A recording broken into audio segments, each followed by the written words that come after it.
ปึ๊บว้าเธออัพเลยคนหักแล้วพอตัวไอ้บ้านนี่ลูกบิดใช่นี่ก็นั่นตัวเล็กใช่นี่ได้บ่อยเนาะแกก็สร้างเพิ่นหนึ่งแล้วเลยเด้แต่ว่ามีรายการอย่างต่อไปก็ยังว่ากันไหมเนาะเรื่องกระลุ่มกระโลก็ยังว่ากันไหมคันว่ามีงบว่าซั่นนะนายท่านเพิ่นก็อยากว่าบ่ซั่นกูกระโลให้แน่ว่าซั่นเนาะเอาแต่มีงบกับปูได้พี่น้องแต่บ่มีงบเฮากับปูให้ก็ได้เพราะว่าทางแม่เพชรเพิ่นก็อันนี้ก็คือว่าคงเลยแหละทางแม่เพชรเพิ่นก็บอกแล้วว่าทางแม่เพิ่นเบิดงบหลายแล้วพี่น้องเนาะตั้งแต่เฮ็ดเรือนตั้งแต่ซื้อดินตั้งแต่เฮ็ดห้องน้ำไล่มานี่บ่ได้น้อยเด้ประตูเอ้ย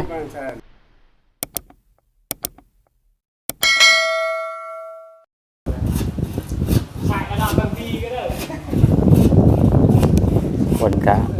เป็นครึ้มๆอยู่พี่น้องเนาะสวดไปสวดมาอยู่เอามาต่อกันอีกพี่น้องเอ้ยเนาะกะยังอยู่ที่หน้าบ้านเรือนซานของทางลูกโจยคือเก่าเนาะทางสร้างเพิ่นกำลังปิดบานที่2พี่น้องเอ้ยเนาะ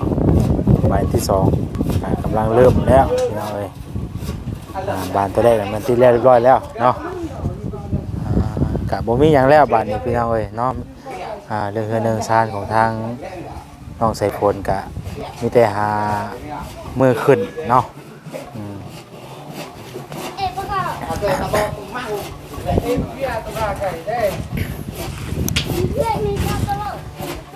สบายดีเด้อพี่น้องเด้อเนาะก็ถือว่าจันจ่อเข้ามาแล้วบาดนี้เนาะเฮือนน้องใส่ฝนกะบ่มีหยังแล้วเนาะพี่น้องมีแต่ติดบานแล้วกะปัดกวดทำความสะอาดเนาะกาเกียร์มือขึ้นเรือนขึ้นซ่านบัดนี้เนาะมื้อนี้วันที่หยังก็มื้อนี้วันที่4เนาะที่5มื้อนี่อาจจะบ่ได้มามื้อเนาะมื้อที่6นี่มาอยู่6 7 8 7 8 9 3-4 มื้อเนาะเพราะว่ามันจ่อกันกับมันจ่อกันกับมันมือขึ้นสีก้าเกียมขึ้นเฮือน้องเตี้ยสินะพี่น้องเนาะเพราะว่าทางพระอาจารย์เพิ่นบอกว่าท่านอยู่บ่มื้อวันที่10ว่าซั่นนะ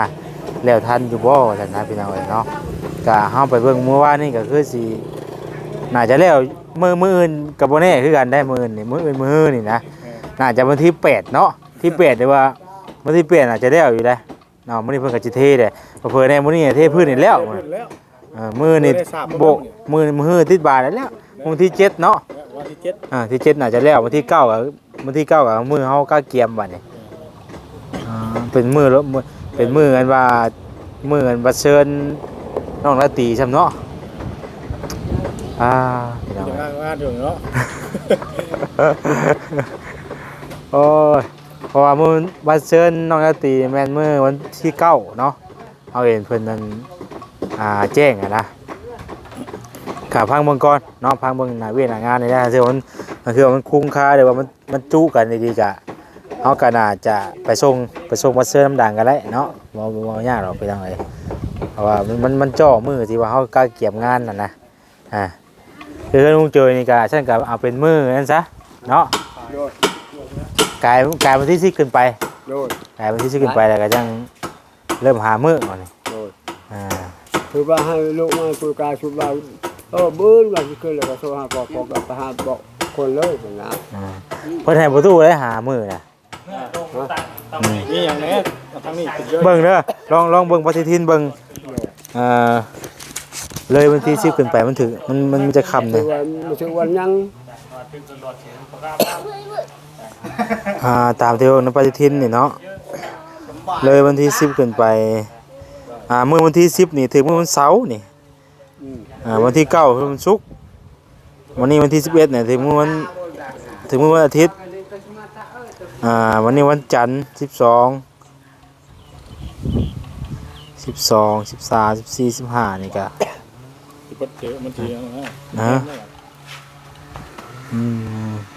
วันที่19พุ่นจังถึกวันที่19พุ่นจังเริ่มมันว่าวันพระใหญ่นะวันที่19กับวันที่20วันพระใหญ่ วันที่14วันที่13 14ก็น่าจะได้อยู่มั้งเนาะถึงวัน วันจันทร์อังคารบ่เป็นหยังบ่ โอ้ยแล้วก็คันบ่ได้หมู่บ้านแห้ง เด้กับวันพุธพฤหัสนี่เด้นะพุธพฤหัสก็14 15วันที่15น่ะวันที่14น่ะถึงวันพุธวันที่อันพฤหัสน่ะวันที่15ถึงวันพฤหัส วันยังเขาปลูกขึ้นน่ะวันยัง วันพฤหัสนี่แหละอ่า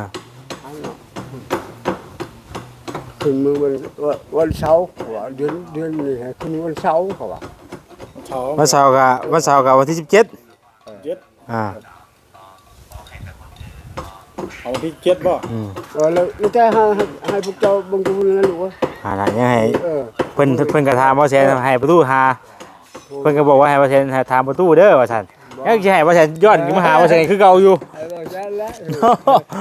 โอ้ยเราเชิงมัน เราอย่างก็ย่าแล้วเราอย่างก็ ขึ้นได้อยู่แต่ว่าคนเราถึง10งาแบบนั้นย่ำแรกก็ขึ้นจะขึ้นเอาเชื่อตัวแรกหลายคนเลยขึ้นบ้านนี่เชื่อตัวเที่ยงก็ขึ้นโอ้บ่ได้ อันนี้ก็บ่ยากนะมีแต่ว่าทุแล้วแต่ประตู ก็ช่วยได้แต่ประตูเอาความเหมาะสมมาแหล้วเนาะเจ้าอย่ามักมื้อใดก็ให้เจ้าหาเอาอ่ะนะ ก็สิได้ทั้งลูก แล้วพอจะอาศัยสักลูกนะมือสำคัญดีนะ บางเทื่อลูกว่าพ่อมื้อนี้ประตูบ่มักนำได้ซะคือเก่าเลยเนาะ คือพวกลูกบอกกินนี่ว่าวันจันทร์มันค้านบ่ได้บ่วะบ่ได้ วันจันทร์วันอังคารเจ้าวันอังคารวันแห้งเขาไม่เอา มันที่22 23เด้ วันแฮง เอาประตูเอามักวันเสาร์อาทิตย์ก็17บาทนี่ผมว่า วันอาทิตย์ก็บ่ได้บุคคลมักวันอาทิตย์ บ่เป็นหยังดอกมันมีแต่ว่าให้หาเพราะว่าเมื่อวันที่10นี่มันตรงกันกับมันเฮาพระอาจารย์ใช่มั้ยนะเพราะว่าเฮาก็เตรียมสิขึ้นเฮือนหลังนั้นอีกเด้อีกหลังนึงหั่น เดี๋ยวให้กงกับตัวนั้น จะได้มัน มีแต่บิดวันที่10นะประตูหาเลยบาดนี่บิดที่10ขึ้นไปแล้วประตูหามื้อแล้ว วันที่เท่าไหร่มี นี่วันที่4มื้อนี่ 44 4 5 4 6 7 9 10 ยัง6มื้อบิด6มื้อไว้แล้วแม่นประตูหาบาดนี่ ถืออันวิทย์6มื้อเลยถือมื้อ7นี่ถือวันยังถือวันยังมื้อที่7 ที่ยังที่7บ่ 6 ที่7 78นะ7 8นี่นะ 7กับ8นี่ถือวันยัง จันทร์ค้าน ก็ถือมันพุธพฤหัสที่7ที่8พุธพฤหัสคือเก่านี่แต่ว่าลูกสิบ่ทันมันเตรียมจ่อโพดน่ะนะเพราะว่ามันที่9นี่ก็สิเตรียมว่าขึ้นเฮือนน้องเตี้ยแล้วนี่นะที่9ที่10นี่ วันยัง แล้วลูกให้มันปิดงานเฮือนน้องเตี้ยไปได้จังมาเฮ็ดเฮือนประตูจังบ่ฟ้าวนี่นะ กูซื้อเครื่องซื้อ นั่นแหละอย่างนั้นแสดงว่าตะกงก็เลยเนี่ยอย่าตัวตะมาคือ เพราะว่าเฮาก็สิเตรียมเฮือนทั้งนั้นอีกเด้บัดนี้มันจ่อมันชนกันได้ก็บ่ได้เนาะ อันนี้ก็ย้ายกันพอลูกให้เจ้าให้คือว่าจะขึ้นปืนน่ะให้โชคบอกพอว่าอยู่ดีให้เจ้าหาบอกคนเด้อให้กูเด้อปืนเนี่ยพวกจะขึ้นไปแล้วแต่ใส่มันง่ายเลยพอลืม เนาะบอกให้หามื้อบัดให้เฮาหาคือเก่า ใช่ทุกเรื่องเลยจะรับดีแหละจะหาตัวงามแบบเป็น เดี๋ยวเอาวันที่12บ่ หามีเงินทองแล้วที่บ้าน เดี๋ยวๆๆมันก่อนวันที่12วันจันทร์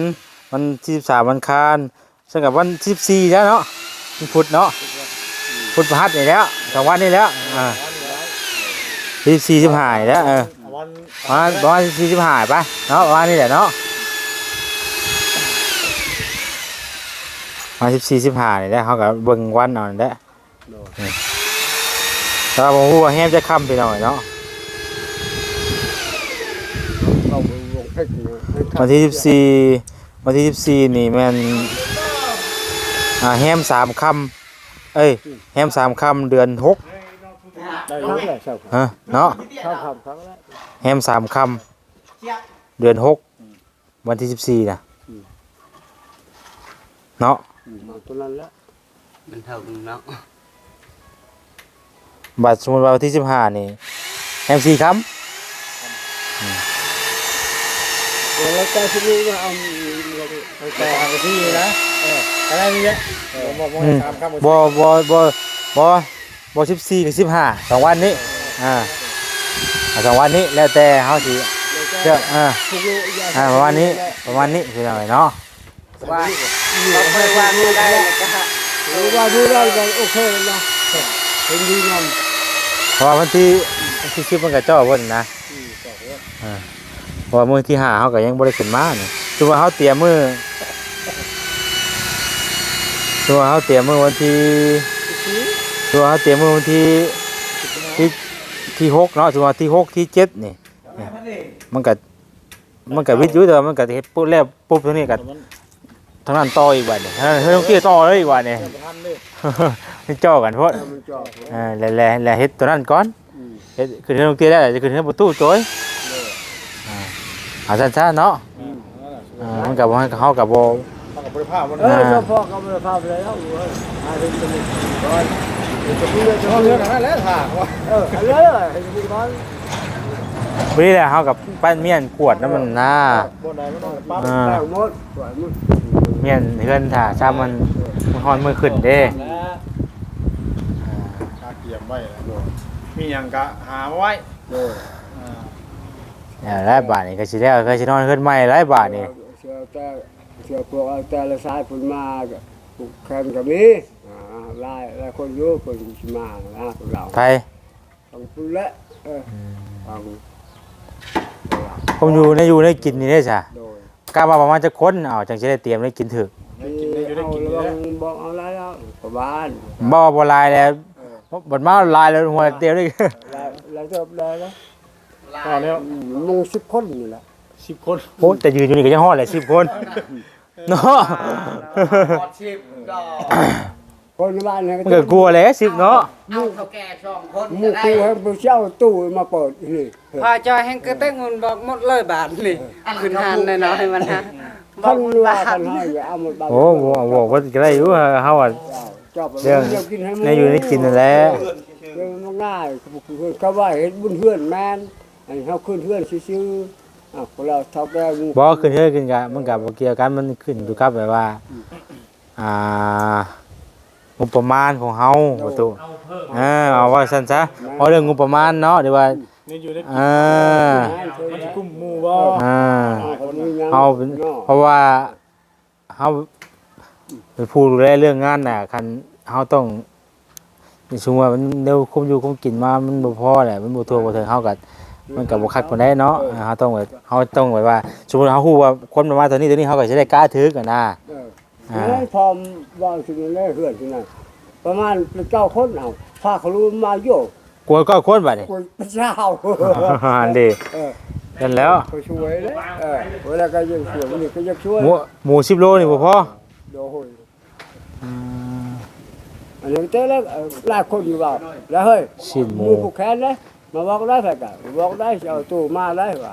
มูผูกแขนอยู่ เฮ้ยบ่ได้ว่าตู้ใด ว่าพอทำขบวนเส้นก่อน เฮ้ยบ่ได้เอามาเด้เอามาแล้วประตูเสียเงินเองตู้น่ะ บอกเลย ปิดงานไปก่อนประตูจังเอามาจังเอามาบ่ใจเมื่อก็จังเอามา พอดีกันแล้วที่จะชื่อมัน ถ้าว่าสิพากันกินไปแท้น่ะบ่ใจเมื่อก่อน เพิ่นสิมาลินชื่อนะก็ธรรมดาดอกนะแต่ว่าพอไปให้เฮ็ดแบบนั้นพอว่า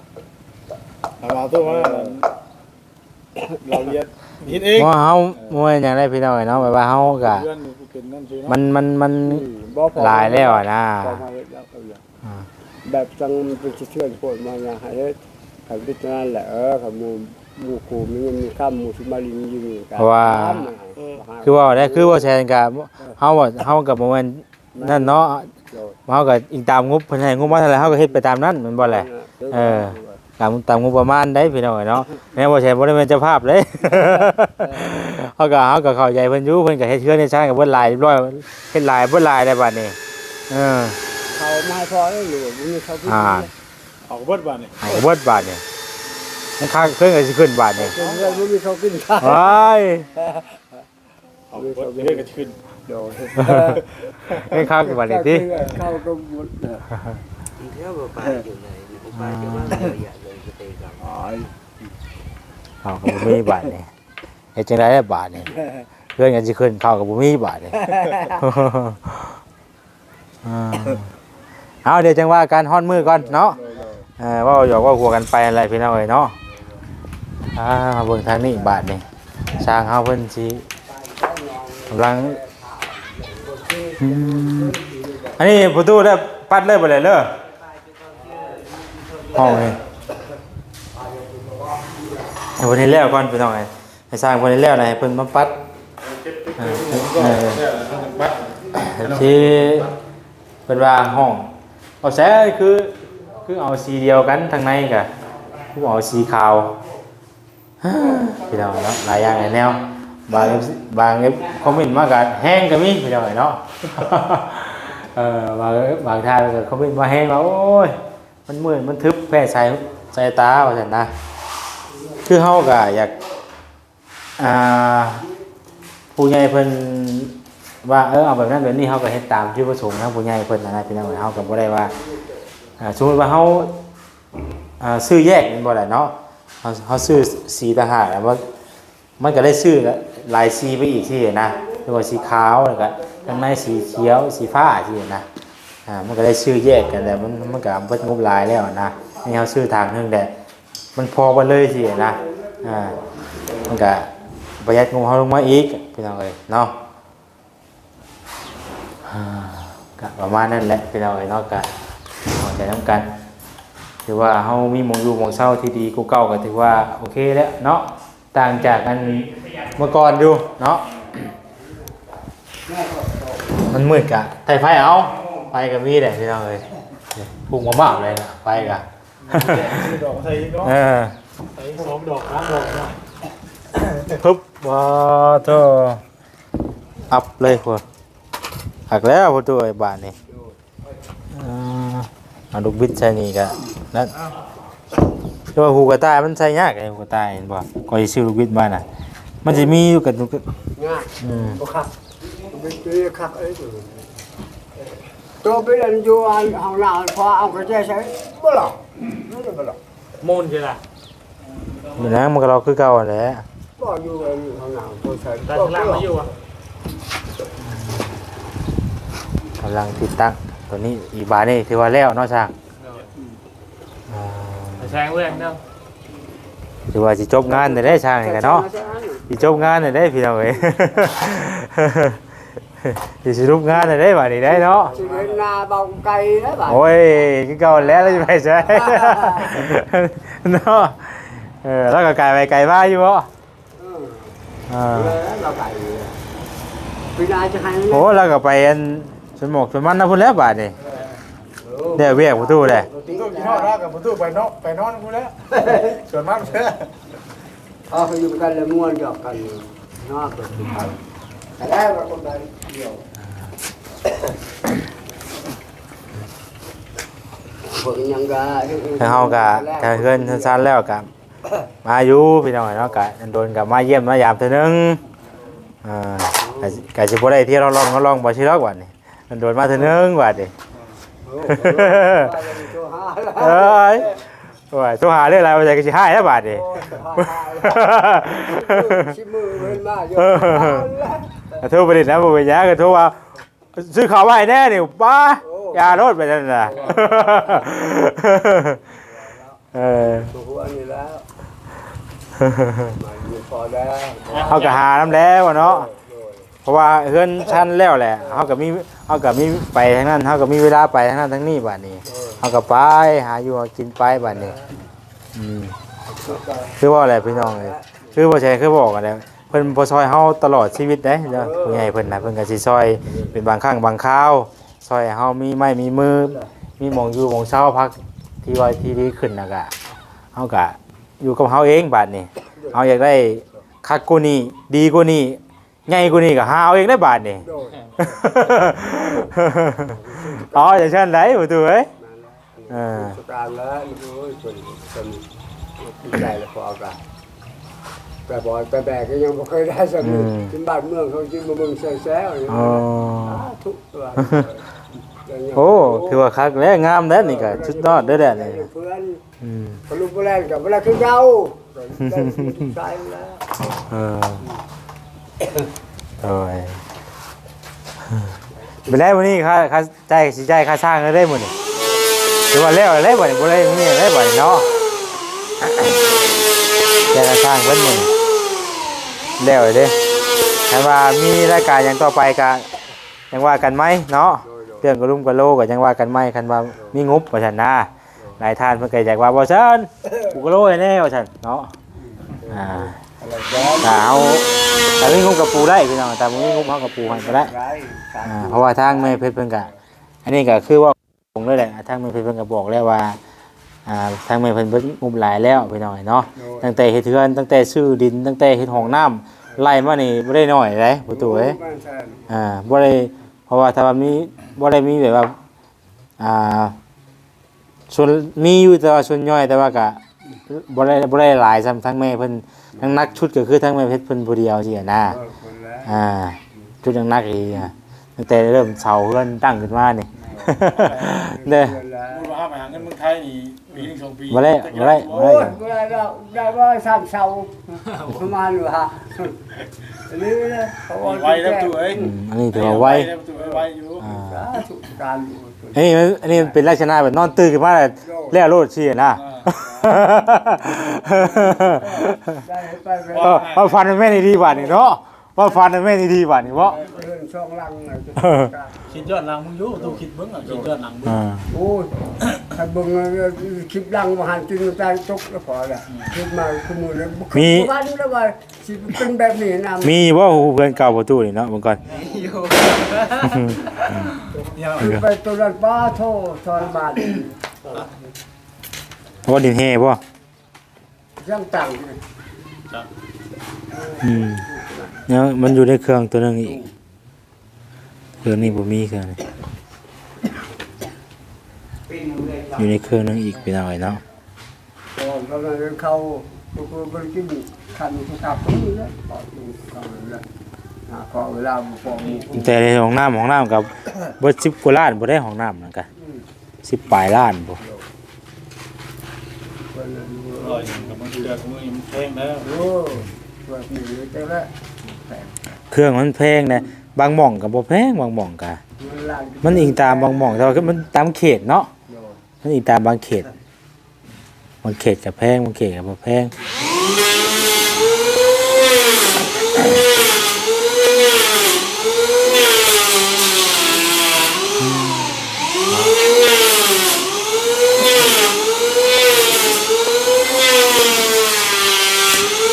ตามมานั่งที่เตียงดีป่ะตาม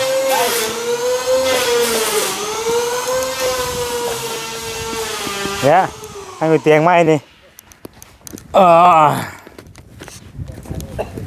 เธอ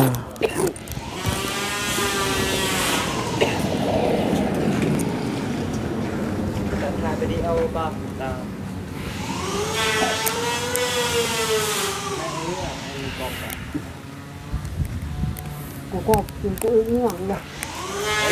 มองก็ได้ดูเนาะเนี่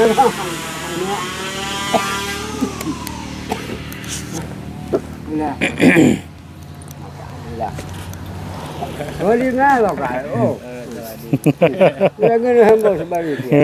อย่าค่อยเคินเลยเนี่ย ก็ได้เงินส่วนนึงแล้วจะดีส่วนนึงแหละ ก่อนเนาะหยอกเพื่อน เด้อ กูหยอกเราใหม่ละเมื่อจะ ชนะกับเพื่อนให้พอใช้ยังได้ถึงละ เฮ้ย แข่งกันแล้วมันหลายคน อะไร ลูกเยอะชิ้นนึง5 แสนเหลือเลย ลูกเมียครอบครัวคนนี้ โอ้ สินใจเดียวกับโบเป็นได้บ่รู้ ประตูก็ไล่เฮือนนี่เด้ ว่าบ่หยอกเพื่อนแล้ว จะหยอกอยู่หลายได้หยอกกว่านี้นะ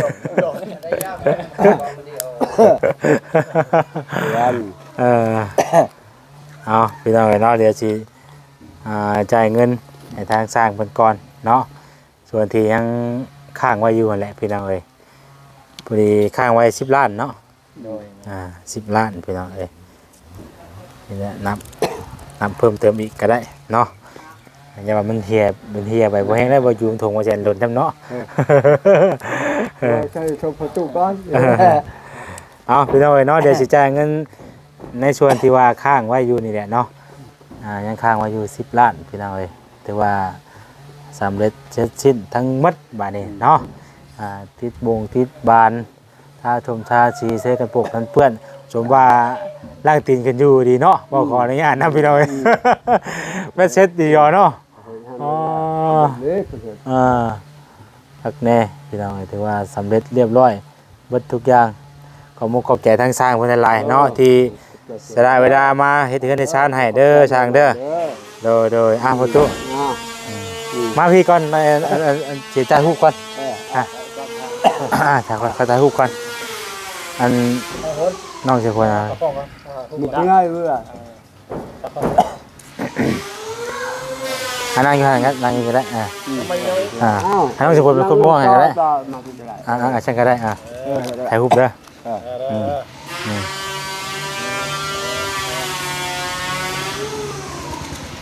โอเคlà bao nhiêu con gái rồi đó một hộp rồi 10 người nhỏ เบิ่ง bạc rồi ชันเลย mưa xanh là bởi nó không có đâu เบิ่งก่อนเพื่อลมชัวเนาะได้ว่ามันบางเทื่อเครื่องปั่นเขามันบ่นั่นเลยใช่เนาะ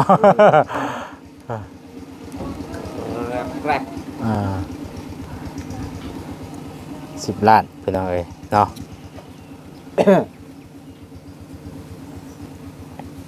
rồi đó mà bà lừa đây này cảm ơn ยังน่ะ อย่ามันติดเอา cảm ơn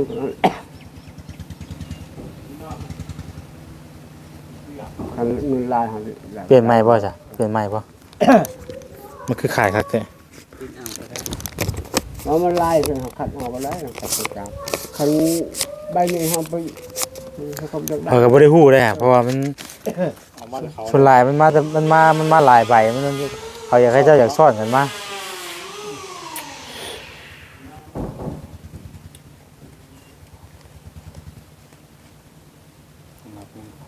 สร้างเพิ่นอย่าลืมเด้ ผมอยู่บ่หลายไว้ ประตูไปเฮ็ดงานจักเดือนได้จังแค่จังเนาะ ôi bây giờ ôi là bà เปิดงานแล้วขึ้นเพิ่นก่อนที่ ôi ôiเขาlại mưa dữ mưa từ cái tô bao nhưng mà chỉ phê gọi là chèn cho mưa và vâng mưa cả. lên là đó ก็หลายคนเนาะให้ช่วยกันเด้ครบบ่ không được cả mà lên lên đó phải tủ đó ไม่ได้จังหวะกันใหม่ màเขาไปเอาเฮือนจอมาปุ๊บพี่ได้ ขอบคุณขอบใจเพื่อนใจดีเพื่อนเด้อ โดย ทางกระไรย้อน ừ, งานในไรเห็นใจบ่มี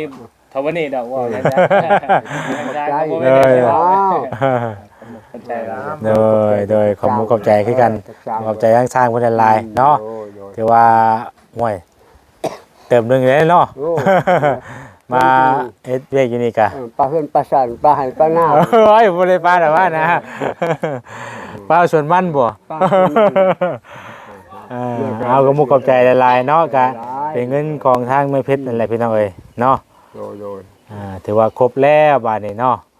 เสร็จสิ้นเดือนเนาะ รวมทั้งหมดกับพอดีเท่าไรก็เฮาจ่ายไปตอนนั้นน่ะ sao xong lại เท่า3บ่ sao sam mà เท่า2คือเท่า sao 3 xong จ่ายก่อน12นะ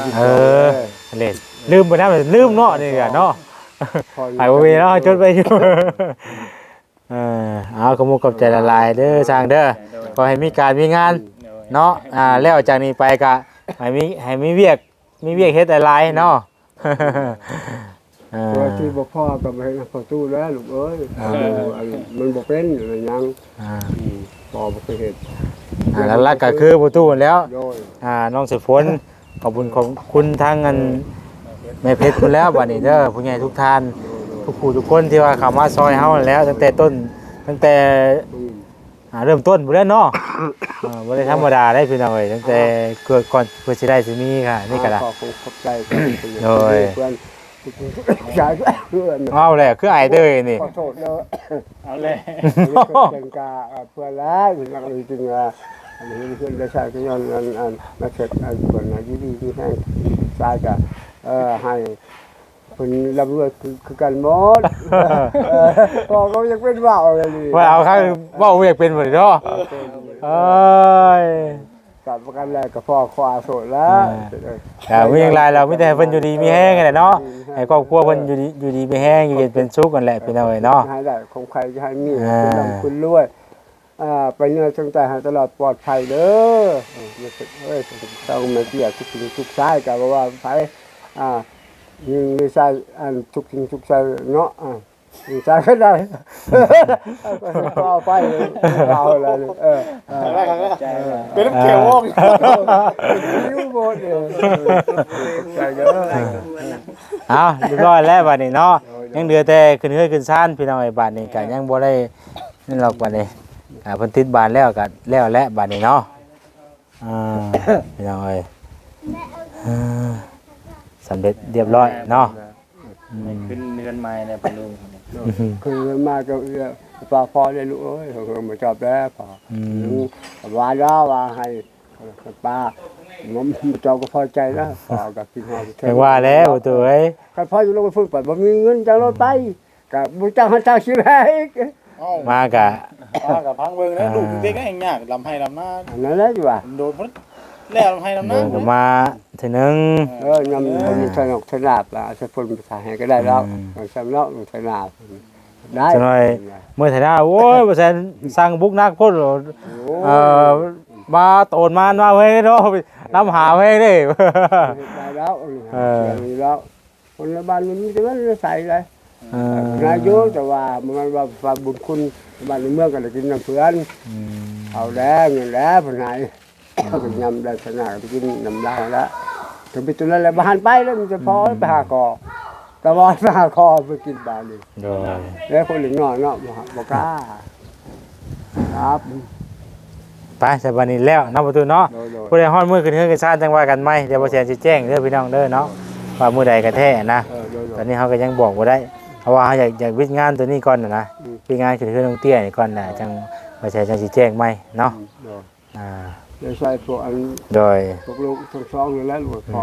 เพราะว่ามันที่10นี่นะก็สิว่าก็สิบ่พาเฮ็ดให้ประตูก่อนน่ะก็สิบ่พาหามื้อเพิ่นว่าหั่นน่ะแล้วก็วันที่10สินะเพราะว่าสร้างเพิ่นก็มื้อก็สิลงไปจอดของเพิ่นก่อนว่าคือสิเทพื้นก็คือสิได้แหละเนาะว่านี่เฮาไปกับเพิ่นกำลังนั่นอยู่กำลังกอ เพิ่นอยู่บ้านได้ พูนอยู่วันสิมผู้ โอ้ครับ ไปใส่พี่น้องเอ้ยเนาะโดยขอบใจละลายเนาะเอาเพิ่นว่าแล้วตัวนี้กับพี่น้องเลยเนาะ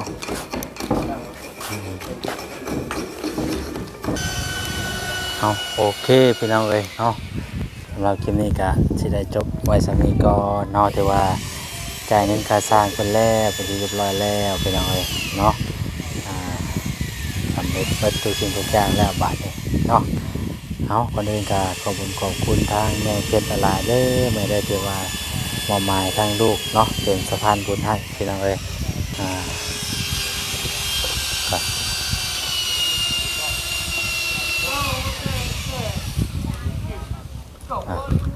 เนาะพี่น้องเอ้ย